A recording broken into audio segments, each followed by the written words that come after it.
bisa bertemu dalam ibadah kita pada hari ini. Kita mengucap syukur, kita boleh diberikan kesehatan, kekuatan yang daripada Tuhan untuk setiap kita. Kita bisa beribadah bersama dengan keluarga, sanak saudara kita di rumah. Sekalipun masih secara online, tapi Tuhan tetap hadir dalam setiap ibadah-ibadah kita. Saya juga mengucapkan selamat hari tahun baru, Imlek, bagi yang merayakan. Dan juga selamat merayakan momen kasih sayang tepat hari ini. Kita mengucap syukur karena kasih Tuhan yang begitu besar dalam setiap kehidupan kita. Kita jangan lupa untuk tetap bisa membagikan kasih itu juga buat sesama kita, keluarga kita, orang-orang yang di sekitar kita. Kita mau siapkan hati kita mau menaikkan pujian kita mau katakan bahwa kasih Tuhan itu tiada duanya dalam hidup kita.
benar Tuhan, bahwa kasih Tuhan itu tiada duanya dalam hidup kami.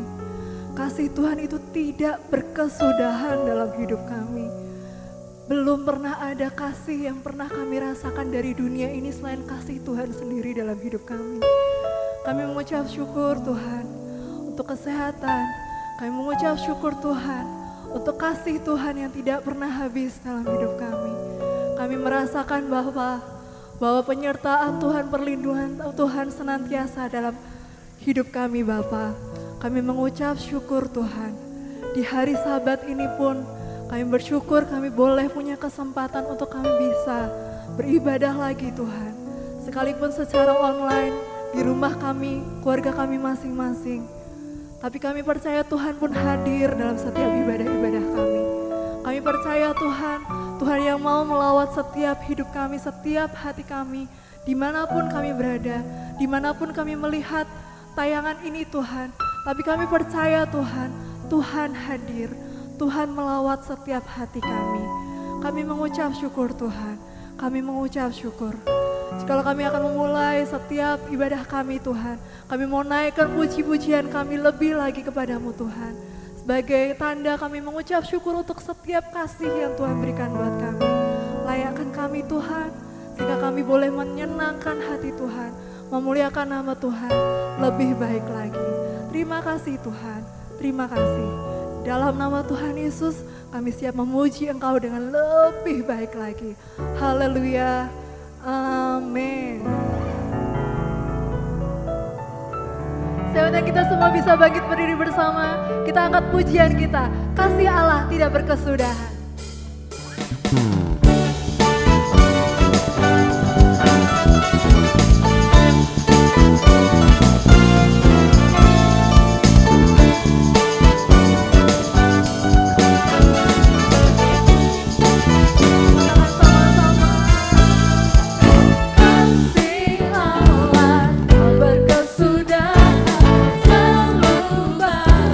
Setiap pagi,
Kita mau angkat pujian kita bahwa Engkau adalah Bapa yang kekal bagi hidup kami.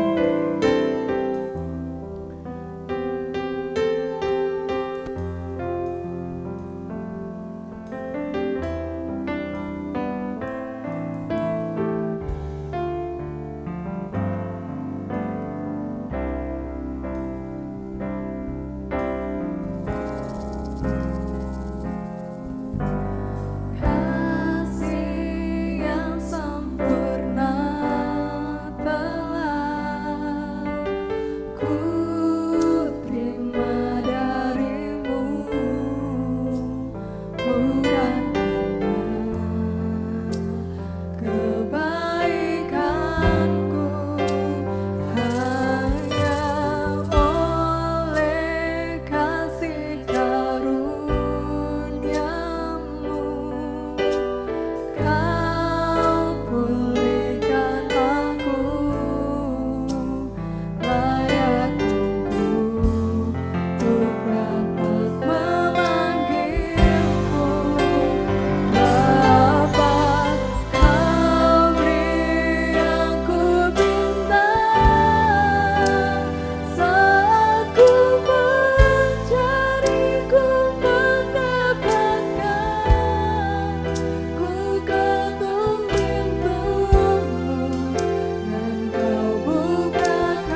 inilah puji-pujian kami kepadamu Tuhan.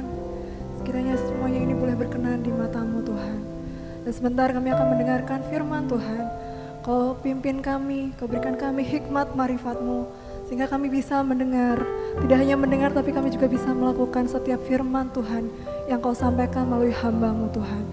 Tuhan, kau yang juga memberkati hamba-Mu yang akan menyampaikan firman Tuhan, kasih sayang-Mu, penyertaan-Mu, setiap yang ingin kau sampaikan kepada setiap jemaat-Mu boleh disampaikan dengan baik.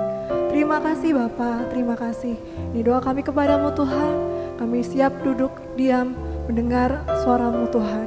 Di dalam nama Tuhan Yesus kami siap mendengar suara-Mu. Haleluya, amin.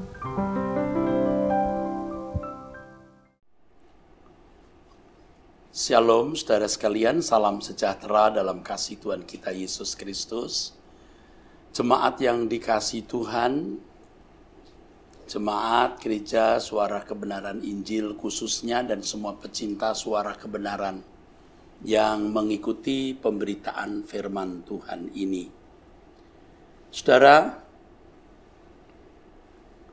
Tuhan berkata dalam Yohanes pasal 14 ayat 1 sampai 3, satu kata yang saya mau ajak Bapak Ibu Saudara memperhatikan kalimat gelisah. Janganlah gelisah hatimu, percayalah kepadaku bahwa di rumah Bapakku banyak tempat tinggal. Kata gelisah di dalam teks ini adalah taraso. Taraso, yang artinya terganggu, tidak tenang, cemas, dan tertekan. Tuhan mengatakan bahwa di rumah Bapa banyak tempat tinggal. Jangan cemas. Sebenarnya secara tidak langsung Tuhan Yesus mau mengatakan bahwa Anda boleh cemas dengan banyak hal. Tetapi jangan Anda tidak cemas untuk hal satu ini. Jangan Anda tidak cemas untuk satu hal ini. Saudaraku sekalian, hidup kita ini penuh kecemasan. Setiap hari pasti ada kecemasannya. Dan Tuhan mengerti itu. Banyak kecemasan dari hal kecil sampai hal yang besar, dari hal yang beresiko ringan sampai hal yang beresiko tinggi. Tetapi Tuhan mengatakan jangan gelisah. Banyak hal yang membuat kita gelisah. Dari hal kecil sampai hal besar, dari hal yang beresiko kecil sampai hal yang beresiko besar. Jangan gelisah. Tetapi kamu harus gelisah mengenai kekekalan.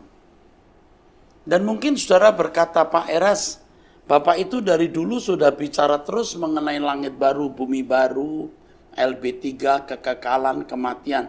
Kok nggak habis-habis ya Pak? Enggak. Saya tahu kapan saya berhenti berbicara. Sebab kenyataan yang saya lihat dari naluri yang saya miliki, dari beban yang ada dalam hati saya, saudara belum move on. Saudara belum memindahkan hati saudara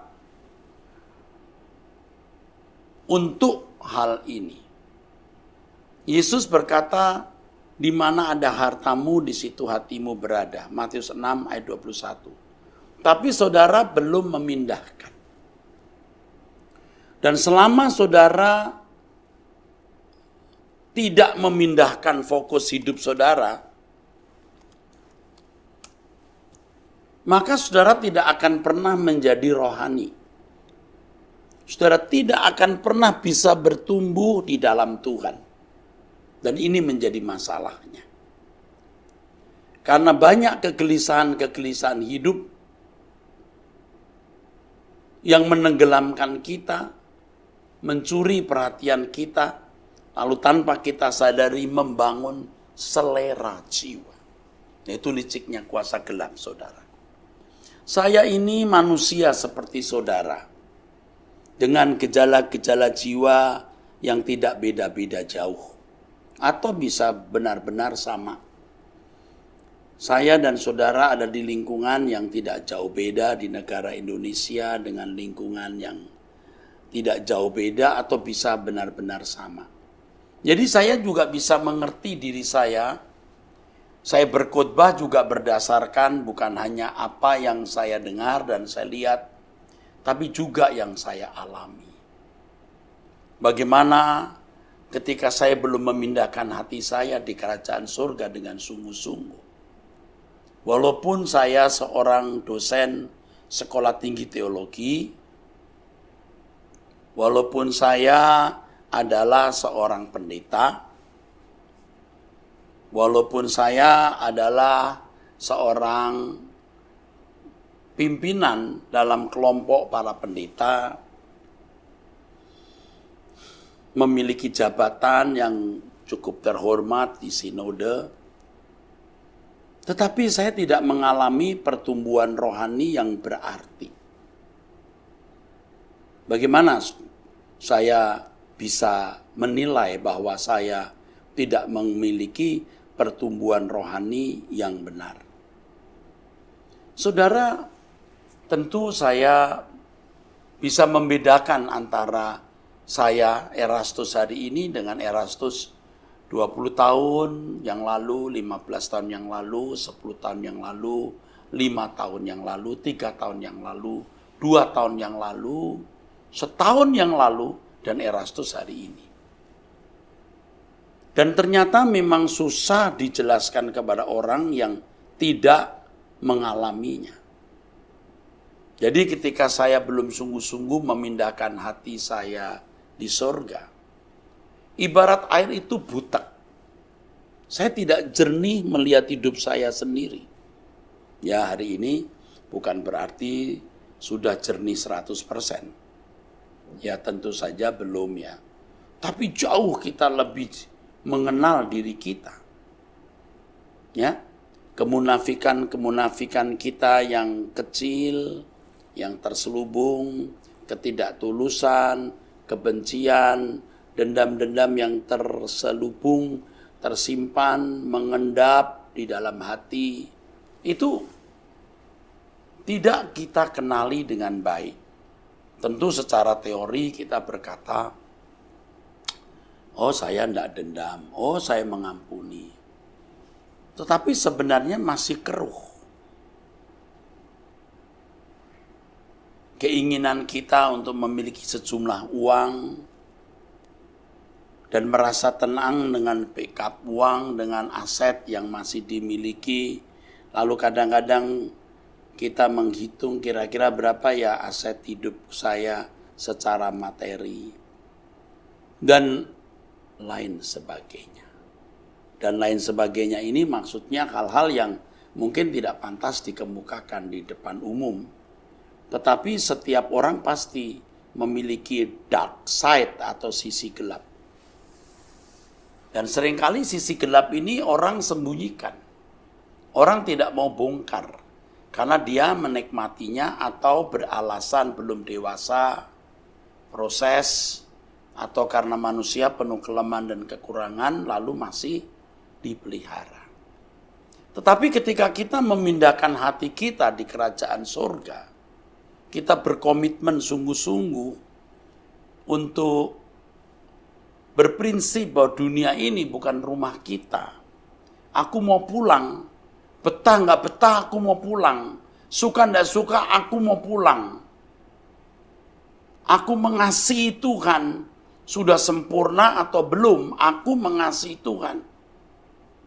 Nah ini membuat kita bisa mengalami perubahan yang tidak bisa kita ceritakan secara lengkap dan utuh kepada orang lain, kecuali kita sendiri benar-benar mengalaminya, saudaraku. Nah, iblis itu mau membuat kita gelisah untuk banyak hal yang tidak perlu kita gelisah. Sehingga fokus kita menjadi bias. Tidak tertuju ke langit baru, bumi baru. Jangan gelisah hatimu. Di rumah Bapakku banyak tempat tinggal. Artinya kamu harus merasa tenang untuk hal ini. Yang lain jangan menjadi masalah. Tapi yang satu ini, kamu harus benar-benar serius mempersoalkan atau mempercakapkannya. Nah, ini bicara soal prioritas ya saudaraku. Nah, ini saya bicara dulu untuk contoh yang lain, baru saya akan kembali tadi. Kalau saudara misalnya didiagnosis sakit kanker stadium 4, saudara banyak masalah bukan? Tetapi masalah yang satu ini, stadium 4 kanker ini pasti akan menyita saudara. Ada yang berhenti bekerja, ada yang menyerahkan perusahaan kepada keluarga, mulai membuat jadwal pergi ke rumah sakit, ke luar negeri, jadwal makan apa yang sehat, jadwal olahraga, demi kesembuhan dari kanker stadium akhir itu. Nah, itu prioritas namanya. Nah, banyak hal yang bisa menggelisahkan kita. Sehingga prioritas kita tidak kepada Tuhan dan kerajaannya, tapi kepada yang lain. Nah, saudara, rata-rata pada umumnya masih begitu. Kok Pak Eras tahu? Ya, tadi sudah saya katakan saya punya naluri, saudara. Kan kalau ibarat membuat skripsi itu ada yang namanya objek penelitian. Ya, ada angket secara random. Saya kan jumpai orang-orang di sekitar saya, baik itu aktivis maupun jemaat. Kesimpulannya, belum move on. Nah, selama Anda belum move on ini loh, saudaraku, saudara pasti akan terikat dengan banyak hal di dunia ini. Dan saya tahu memang ini sulit sekali, saudara. Ini sangat tergantung kepada kehendak bebas masing-masing individu. Nah, kembali yang tadi saya kemukakan, siapa saya 15 tahun yang lalu, 10 tahun yang lalu, 5 tahun yang lalu, 3 tahun yang lalu, 2 tahun yang lalu, setahun yang lalu, dan saya hari ini. Itu beda. Nah, tentu saya tidak bermaksud mengada-ada, saudara. Karena saya serius mau mengajak saudara pulang ke surga dan kita berkemas-kemas. Saudara, jangan tidak nurut apa yang saya katakan ini. Saudara akan menyesal nanti. Ya, saudara akan menyesal. Jangan saudara percaya dunia sekitarmu. Jangan percaya apa yang kau lihat, kau dengar di sekitarmu. Percayalah kepada firman Tuhan, dan saya sebagai juru bicara Tuhan menyampaikan firman seperti ini, saudaraku. Ya, nah karena kita belum move on, hati kita belum kita pindahkan ke surga, tidak ada komitmen yang sungguh bahwa rumahku di surga, aku memindahkan hati di surga, aku mengasihi Tuhan walaupun aku belum sempurna, Dia yang paling kucintai lebih dari segalanya. Karena saudara belum move on inilah saudara, maka jadi keruh. Kekurangan-kekurangan, kelemahan, dosa-dosa kita, itu banyak yang tertutupi. Ada di bawah tumpukan-tumpukan, banyak sampah-sampah di dalam jiwa kita, saudaraku. Itu masalahnya. Dan ini akan menjadikan saudara, ya, jiwa saudara itu sakit. Jiwa saudara sakit dan Anda tidak memiliki dan tidak mengalami kesembuhan. Ini membuat Anda sakit, tidak memiliki dan tidak mengalami kesembuhan, saudara. Ini masalahnya. Jadi jangan gelisah hatimu. Percayalah, di rumah Bapakku ada banyak tempat tinggal. Ya, ingat apa yang saya katakan talaso tadi. Ya, artinya, ya, maksud taraso bukan talaso ya, taraso artinya terganggu, tidak tenang, cemas, tertekan. Ada banyak objek yang membuat kita tidak tenang, cemas, tertekan, terganggu. Tetapi jangan terganggu, Anda harus terganggu hanya oleh masalah ini saja. Kepastian kita diterima di kemah abadi. Nah, saya jujur lagi ini saudara ya, karena ya saya percaya dengan kejujuran ini saudara akan mendapat berkat Tuhan ya. Ya, kejujuran ini. Kepastian masuk surga itu kalau dulu saya bangun dari keyakinan. Sekarang kepastian masuk surga saya bangun dari pemahaman dari pengalaman hidup, pemahaman dari kenyataan yang saya alami bersama dengan Tuhan. Dan itu benar-benar membahagiakan. Ya, kebahagiaan yang tidak bisa kita bagikan kepada orang lain. Dan nanti ini berdampak lagi untuk kesediaan kita hidup tidak bercacat, kesediaan kita untuk hidup tidak bercela, kesediaan kita untuk meninggalkan semua ikatan-ikatan dunia, saudara. Itu, saudara. Jadi, sekarang saya mau menegaskan, walaupun banyak masalah, walaupun banyak hal yang menjadi sumber kecemasan, jangan tenggelam dengan kecemasan-kecemasan itu. Tapi biarlah hati kita hanya dicemaskan oleh realitas kekekalan. Yang oleh karenanya kita berusaha untuk mengalami kepastian. Kepastian diterima Tuhan di kemah abadi. Saya tidak tahu ya, mengapa ya saudara, banyak orang kok begitu tenang gitu. Saya juga dulu bingung. Nah, maksud saya, kalau saya lihat hidup saya hari ini, saya bingung. Dulu kok saya tenang amat ya. Kalau mati, masuk surga atau tidak ya? Kok tenang amat ya? Kalau hari ini saya melihat hidup saya dulu, nggak ngerti. Nah, tentu saja jawaban yang paling bisa saya kemukakan adalah karena pengajaran yang salah. Percaya Yesus selamat. Padahal percaya itu artinya apa? Percaya itu ya artinya menyerahkan diri kepada objek yang dipercaya. Kita tidak bisa menyerahkan diri kepada objek yang dipercaya kalau kita tidak mengasihi Dia. Kalau kita tidak mengasihi Tuhan, kita pasti tidak menghormati Tuhan. Kalau kita tidak menghormati Tuhan, kita tidak taat. Maka kata percaya yang dimiliki oleh banyak orang itu hanya sekitar keyakinan pikiran. Itu gratis, nggak ada harganya. Tapi percaya yang benar itu ada harganya. Menyerahkan diri kepada objek yang dipercaya. Dan untuk menyerahkan diri dengan benar kepada objek yang kita percaya, kita harus mengasihi Tuhan. Dan untuk mengasihi Tuhan, nah itu kembali kepada masing-masing individu. Nah, apa yang saya sampaikan ini akan merangsang saudara untuk bisa membangkitkan cinta kasih saudara kepada Tuhan. Saya bukan nakut-nakuti, bukan mengancam. Saya lebih dari menakut-nakuti, saya lebih dari mengancam. Kalau sampai saudara tidak diterima di kemah abadi, penyesalan saudara itu lebih besar dari sakit saudara. Penyesalan saudara. Maksudnya apa? Anda akan pasti mengalami penderitaan di api kekal kalau Anda tidak bertobat. Entah bentuk api panas atau apa. Tapi penyesalan saudara akan lebih besar dari penderitaan itu. Alkitab katakan apa? Ratap tangis dan kertak gigi. Kenapa ya? Penyesalan. Itu penyesalan. Nah sekarang ini saya melihat banyak orang tuh ya, mungkin termasuk saudara, sombong. Anda itu merasa gampang surga. Gampang itu kekekalan. Sudah pikir Tuhan itu murahan gitu. Saudara pikir Tuhan itu murahan. Aku percaya Dia kok. Percaya Anda belum benar.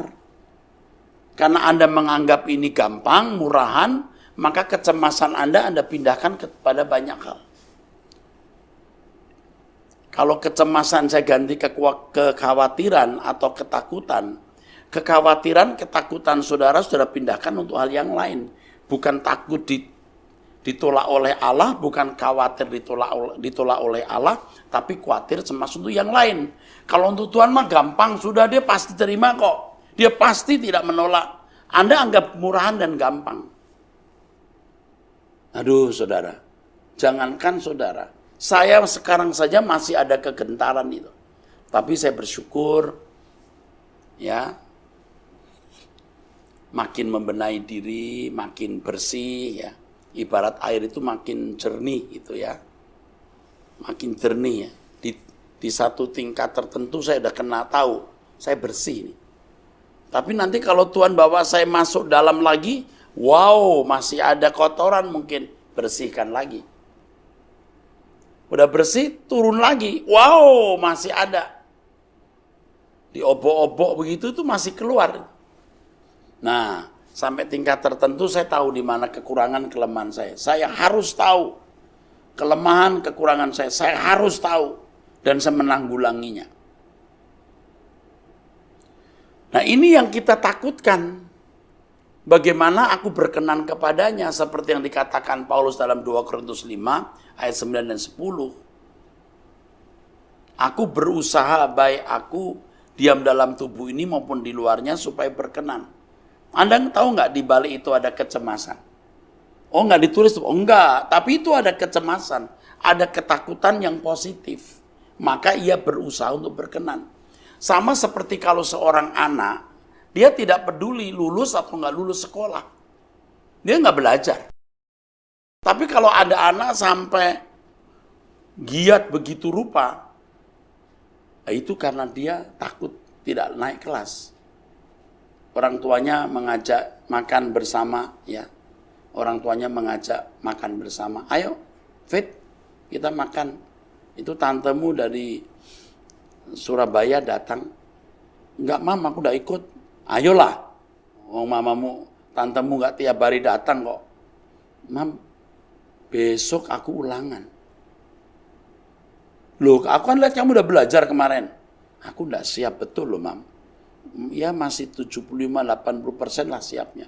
Cukup lah itu. Wah, nggak mau, Mam. Aku nggak mau kalau nggak dapat nilai bagus. Wah, kamu itu kok takut sih kamu? Ulangan juga bisa tiap hari kan? Atau tiap kali. Mam, ini mempengaruhi nilai akumulasi atau nilai keseluruhan nanti, Mam. Tuh, 1 kali dari 4 kali, 3 kali ulangan dia takut. Dia serius.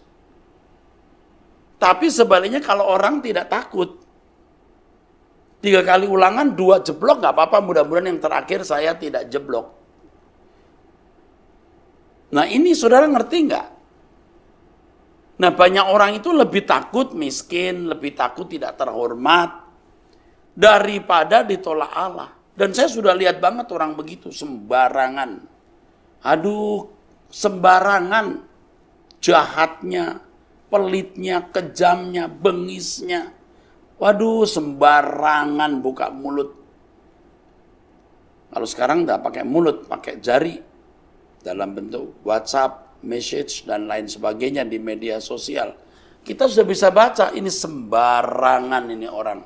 Tapi ya kita nggak usah terganggu lah ya, biar saja masing-masing orang ya. Kan orang masing-masing juga punya kebebasan, saudara. Ya, kalau orang takut, maksud saya kalau mahasiswa atau siswa takut nilainya buruk, ya biarpun diajak makan makanan favoritnya dia tidak pergi, tetap dia memilih belajar. Nah, ironisnya banyak orang lebih takut untuk yang lain daripada takut ditolak oleh Allah. Itulah sebabnya Yesus berkata di Lukas 12 ayat 32, janganlah takut hai kamu kawanan kecil, karena Bapamu telah berkenan memberikan kamu kerajaan itu. Jangan takut hai kawanan kecil. Nah, ini di balik ini juga Tuhan juga mau mengatakan bahwa untuk yang lain tidak perlu takut, tapi untuk yang satu ini kamu harus takut.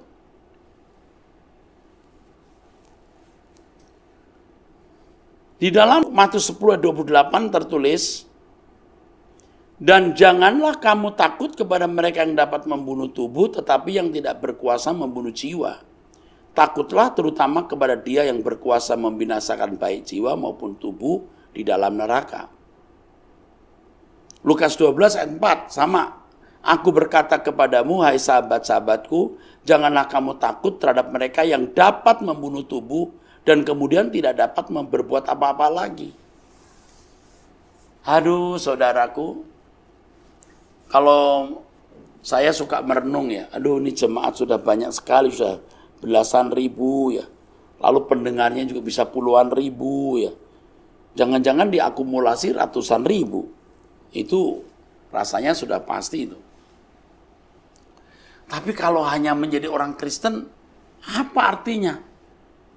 Rasanya lelah kita itu sia-sia, capek kita itu sia-sia. Kalau hanya membuat orang beragama Kristen. Dengan pandemi COVID-19 ini kita merenung kembali pelayanan kita, lalu sempat muncul perkataan begini, ya sudahlah akhirnya yang mau ikut berkemas-kemas, ayo, yang nggak ikut udah nggak usah masuk anggota gereja ini deh, terserah situ gereja mana. Ini termasuk untuk aktivisnya. Kalau tidak mau seirama dengan apa yang saya jalani ya, untuk apa? Karena kita kan tidak punya kepentingan, tidak memiliki kepentingan secara materi atau organisasi. Organisasi hanya sarana, bukan tujuan. Tujuan kita itu Tuhan dan kerajaannya. Jadi kalau saudara-saudara cuma mau aktif dalam kegiatan, seneng deh ya dalam kegiatan ya, senang deh. Apalagi punya pendeta baik, punya gembala sidang baik, ada komunitas yang baik, oh enjoy life. Enjoy daripada di luar sana komunitasnya jahat-jahat ya, tidak mesra-mesra. Tujuannya apa? Tujuannya apa?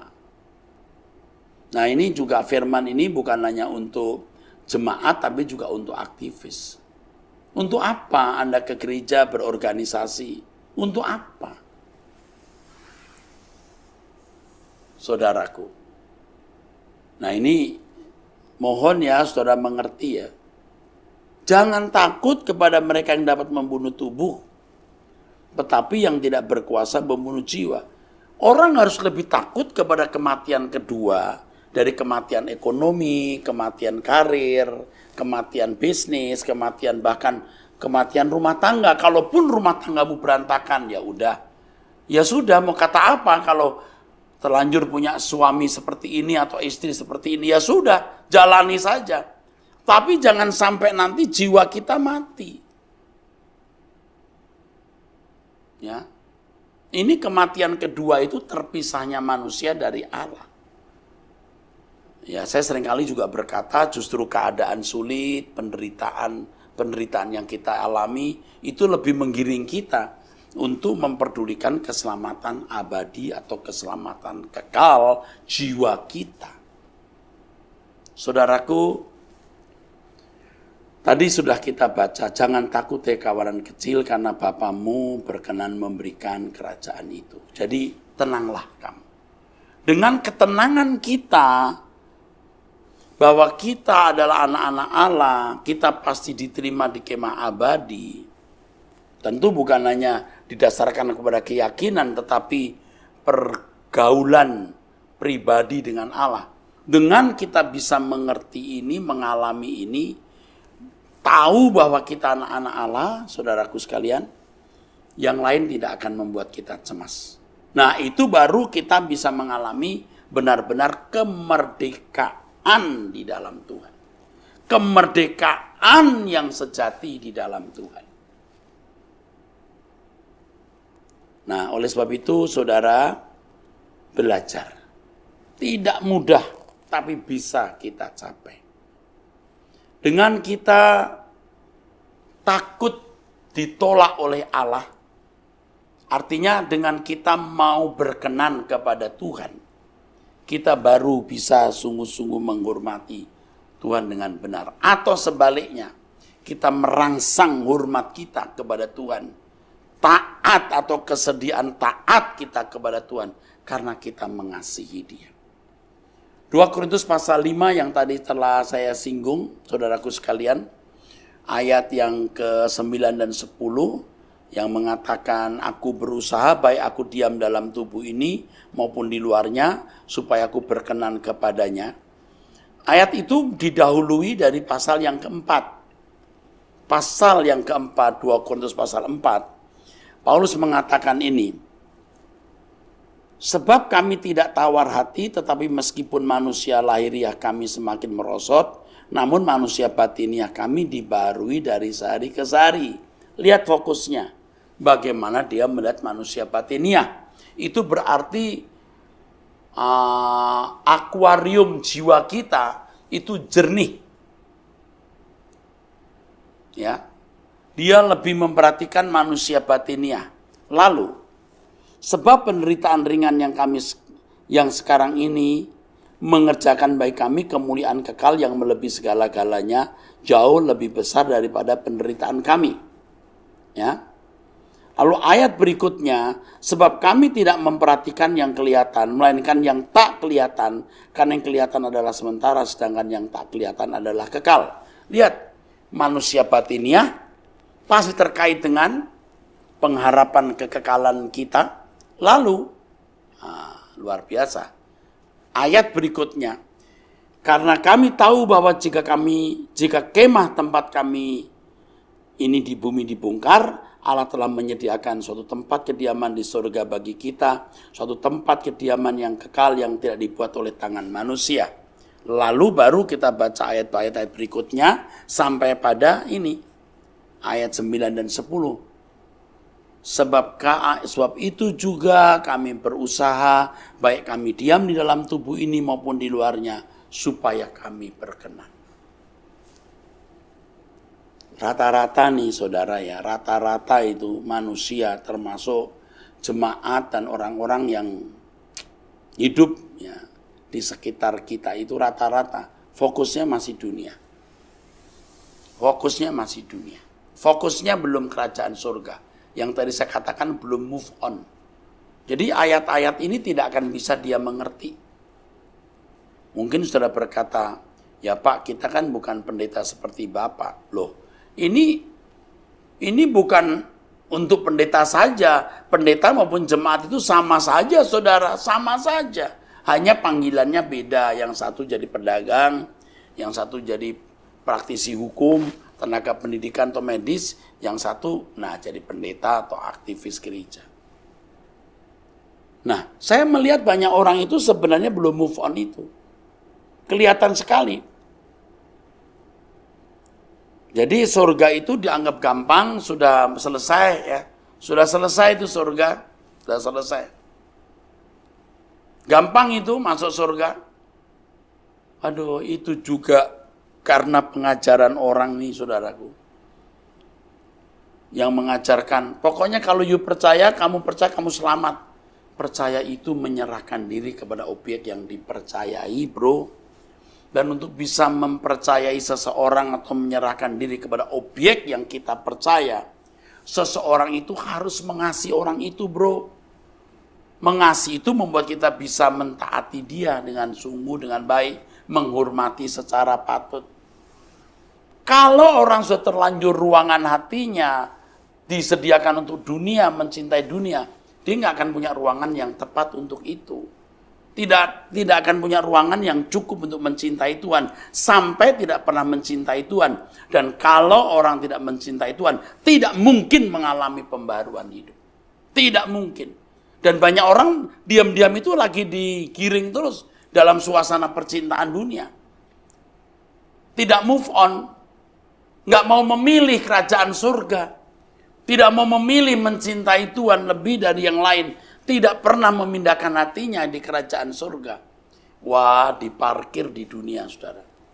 Nanti kalau tutup mata, penyesalanmu lebih menyakitkan atau lebih sakit dibanding dengan penderitaan itu. Penyesalanmu itu. Ini yang saya ngomong ini benar. Saya tidak tahu mau pakai bahasa apa lagi. Rata-rata jemaat itu, rata-rata. Bahkan sebagian aktivis itu rata-rata. Belum memindahkan hati di kerajaan surga. Maka lihat bagaimana orang itu masih hitungan, pelit terhadap waktu, tenaga, apalagi uang. Orang bisa beli barang ya, entah itu mobil, entah itu motor, entah itu sepeda, ratusan juta. Tapi untuk pekerjaan Tuhan, enggak sampai ratusan. Puluhan juga kadang-kadang enggak. Masa duitmu nanti habis di rumah sakit?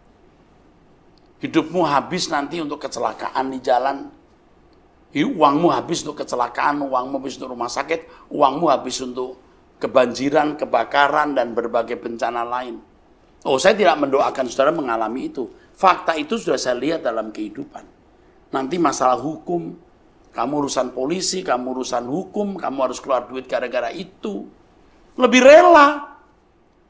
Kenapa Anda nggak lebih rela untuk mencari Tuhan, sediakan waktu belajar firman Tuhan, sediakan waktu untuk mengambil bagian dalam pelayanan, lalu menyisihkan, bukan menyisakan uang saudara untuk pekerjaan Tuhan. Aduh, saya sih enggak tahu tuh mau ngomong apa saudara, apalagi saudara yang berduit ya. Saya tuh bukan mengingini duit saudara, enggak, tapi uang itu akar segala kejahatan. Bagaimana Anda bisa dibebaskan dari percintaan uang ini? Takut. Saudara tidak menjadi Kristen secara proporsional. Ya ini juga salah saya dulu sih saudara. Dari dulu saya itu terlalu menghormati orang kaya. Ya hormati orang juga haruslah, semua orang. Tapi tidak bersih gitu loh. Nah, beda hari ini ya, beban saya tulus. Beban saya ya tulus hari ini. Tulus. Aduh, saya sudah nggak lihat saudara kaya atau miskin. Saya cuma ingin mengajak saudara untuk berkemas-kemas pulang ke surga saja dengan ketulusan saudaraku. Saya ulangi lagi ya, sebelum Paulus bicara soal kemah kami ini akan dibongkar.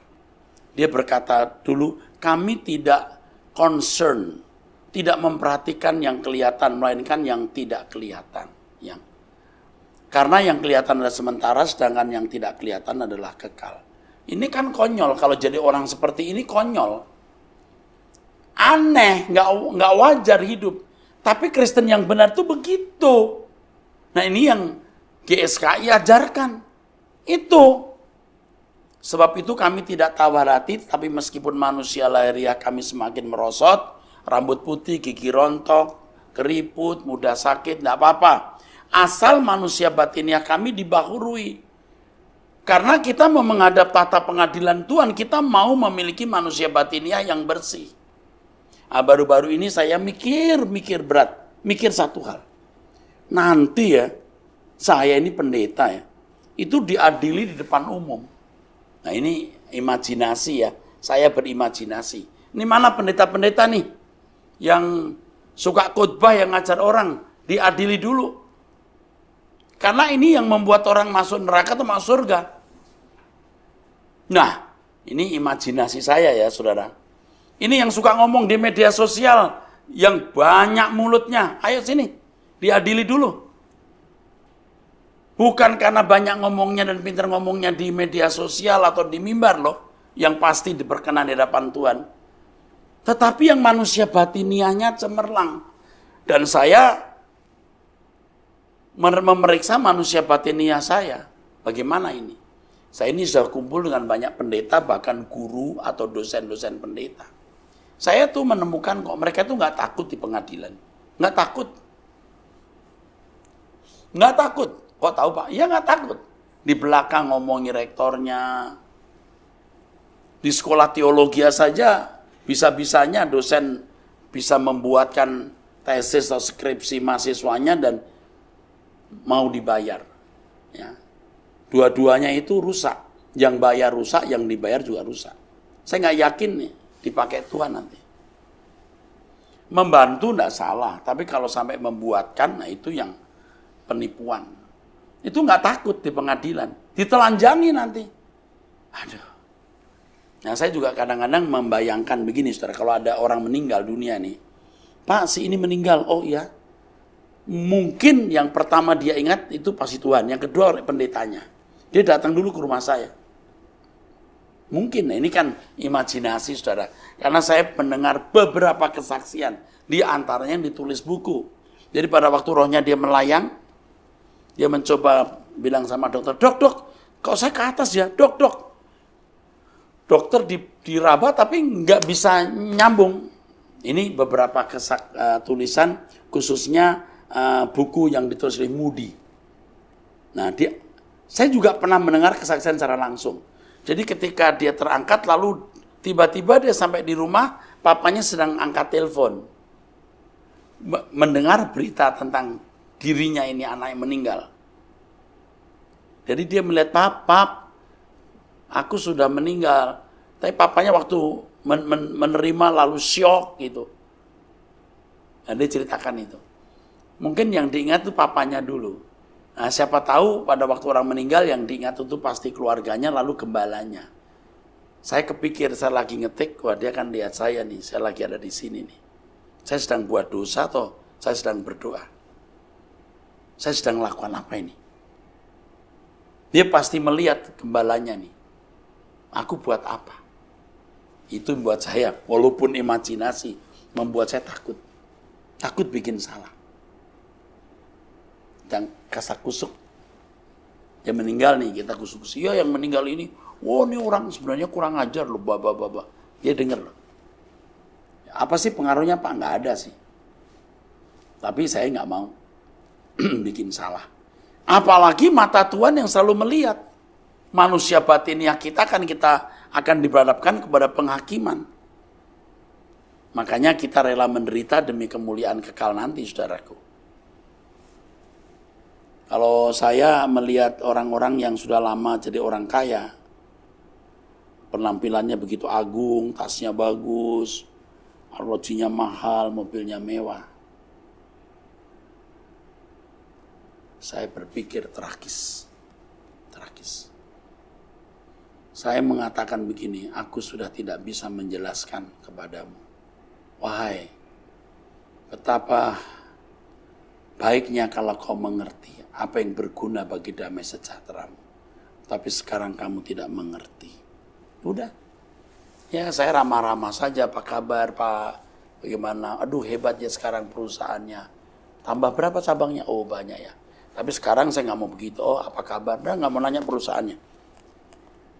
Oh Pak saya dengar punya pesawat pribadi. Oh enggak mau. Oh dulu saya dengar punya ini ya. Punya kapal pesiar saya dengar Pak. Saya dengar sekarang dia buka cabang lagi. Bukan urusan saya. Kecuali dia cerita, oh begitu. Sekarang enggak. Buat apa? Dulu saya begitu. Ya namanya juga masih separuh jual diri lah saya. Ya karena pekerjaan Tuhan butuh duit. Saya butuh orang kaya. Tapi sekarang enggak. Mau bangkrut ini. Pekerjaan Tuhan yang saya emban. Silahkan Tuhan yang punya. Jangan saya jual diri dengan keramahan-keramahan seperti itu. Apa kabar Pak? Oh ya udah. Paling anaknya yang kuliah di sana udah pulang atau sudah? Udah. Saya tahu nih sekarang dia buka cabang, punya pabrik apa lagi. Ya udah. Nggak usah. Nanti dia tambah bangga. Kita yang membuat dia jadi sombong. Akhirnya seakan-akan kita ikut menghargai itu barang dunia fana itu. Seakan-akan kita ikut menghargai, ikut seneng nih. I am happy nih karena kamu happy. Happy-nya dia, happy kita beda kok. Pokoknya nggak ada kompromi lagi. You mau masuk surga berkemas-kemas. You mau masuk surga berkemas-kemas. You nggak mau, you bukan bagian saya. You are not part of my life.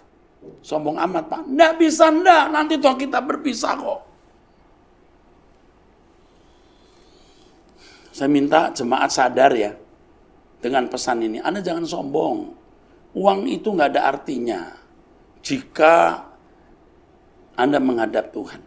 Hari ini uang berarti. Kalau Anda gunakan untuk kemuliaan Tuhan.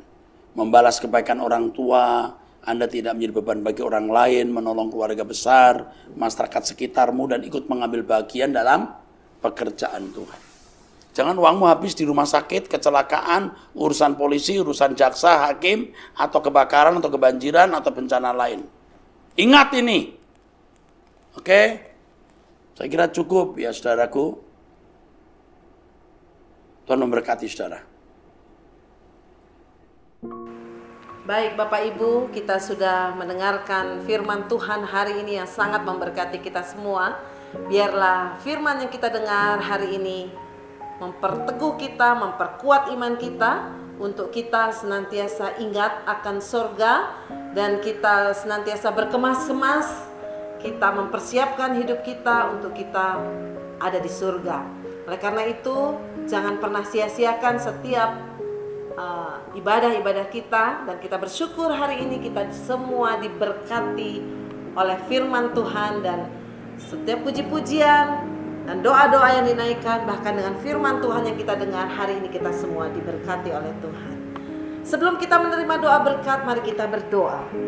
Terima kasih Tuhan Yesus, hari ini kami bersyukur untuk firman yang kami dengar.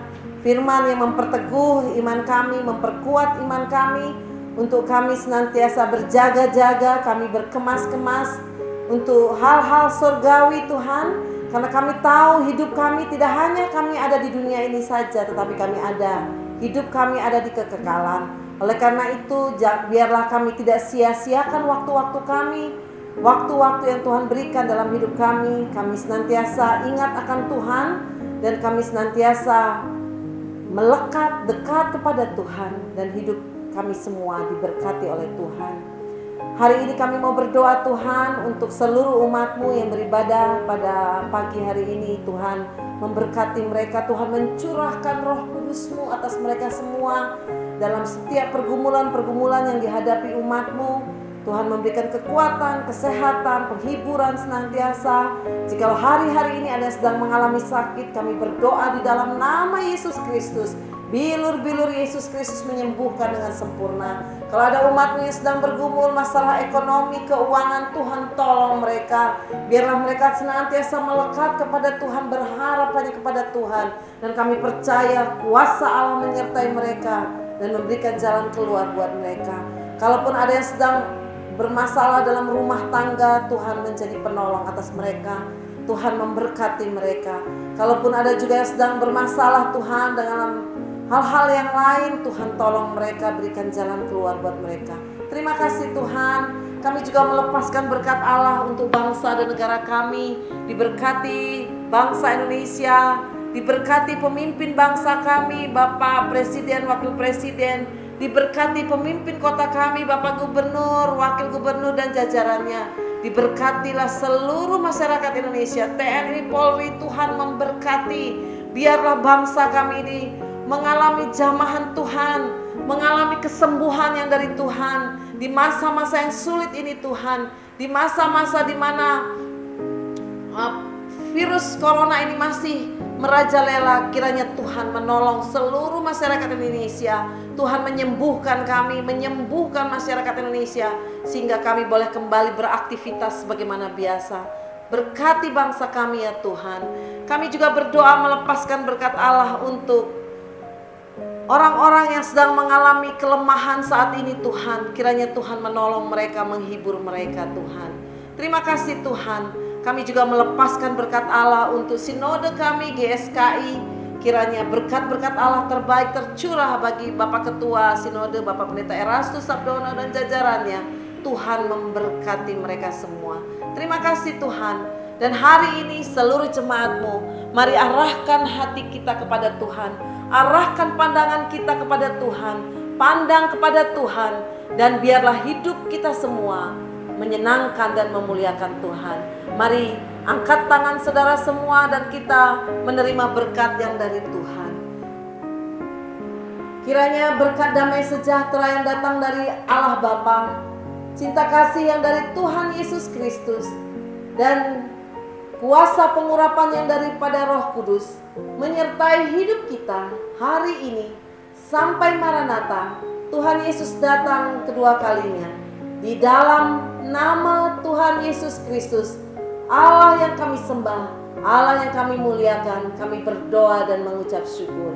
Haleluya, haleluya. Amin. Jangan sendiri, kami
jemaat Tuhan dipersilakan untuk bisa memberikan persembahan. Selamat hari Minggu, Tuhan Yesus memberkati. Shalom.